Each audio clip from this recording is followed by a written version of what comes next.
it's difficult to measure the effects of positive thinking because it can be considered a philosophy or a way of life. It's not a new concept. It's been taught by many mystics over the years. Okay. What is positive thinking? It's a positive mental attitude and positive state of mind. And I'm sure you're all familiar with the glass is half full or the glass is half empty, and that's just based on your perspective. It doesn't mean that you stick your head in the sand and ignore life's unpleasantries. It means that you deal with them in a positive and productive way. Okay. Positive thinking is a process. It's a simple process. You have to begin with the positive thinking, you take positive action, you form positive habits, and then you receive the positive results. Positive thinking actually mirrors the concept of the law of attractions also, where like energies attract like energies. If you're positive, you receive positive. Okay, the health benefits of positive thinking, there's many, and these are just a few of them, but the increased lifespan, reduced risk of cardiovascular disease, better physical and psychological well-being, lower rates of depression, and greater resistance to the common cold. Not sure if you're positive or negative thinking. Here's some common negative self-talks. Filtering. What filtering is when you magnify the bad part of it and ignore the good part. The example that I used earlier was when we went on our interview last week with the University of Pittsburgh. I was critiqued by Debbie, and Debbie said that she liked that Amy liked me a lot. She just felt that I was in a hurry to leave the interview. So I didn't hear about that she liked me. I just obsessed about, I was trying to rush through. It was before lunch, I guess maybe I was. But that's filtering. You're picking out all the bad parts and not accepting the good. Personalizing. It's when you assume the worst. You assume that you're all going out to dinner with a group of friends and they call and cancel. You assume it's about you. You assume they never liked me. They want to come to dinner with me. It's my fault. Which of course it isn't. You're just personalizing it. And catastrophizing it is you automatically anticipate the worst. Say you're on your way to work and you get stuck in traffic. A lot of people can just say, you know what, my day's doomed because I'm stuck in traffic. I'm going to be late for work. It doesn't make your day doomed. It really doesn't. It's once again your perspective. How are you looking at things? And polarizing, which you see things either black or white. You're either a success or a failure. There's no in between. Okay. This is my favorite quote. This is from Henry Ford. Whether you think you can or think you can't, you are right.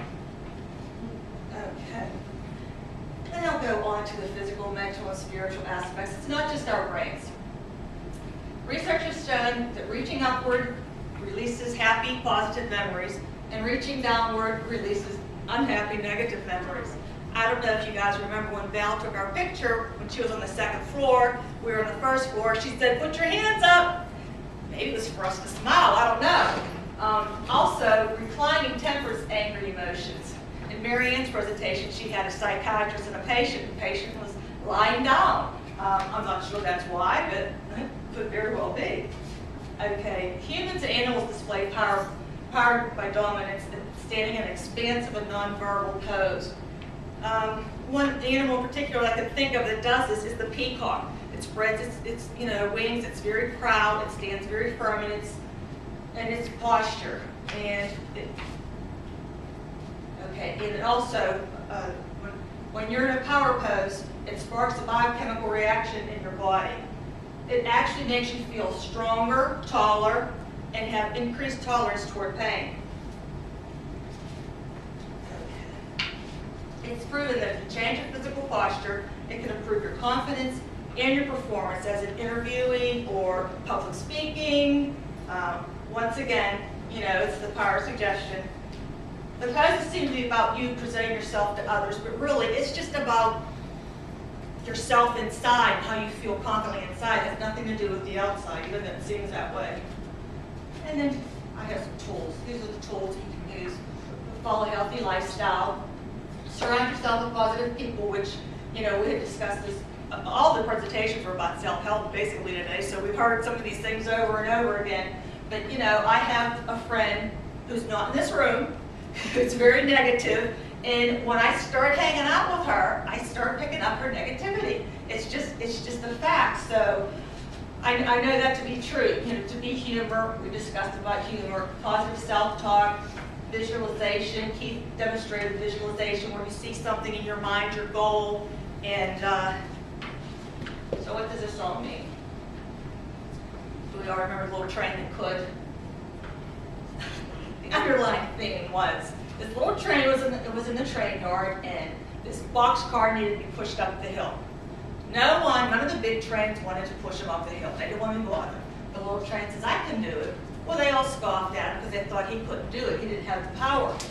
But he had his mind made up he could do it. So he starts pushing the boxcar up the hill. And he's pushing, and he's thinking all along the way, not that he could do it, he can do it, he can do it. He gets just about to the top with all his courage, and finally, he reaches the top, and he takes a deep breath, and he goes down the other side, congratulating himself, saying, I knew I could, I knew I could, I knew I could.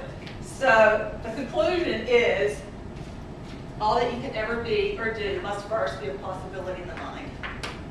Very nice.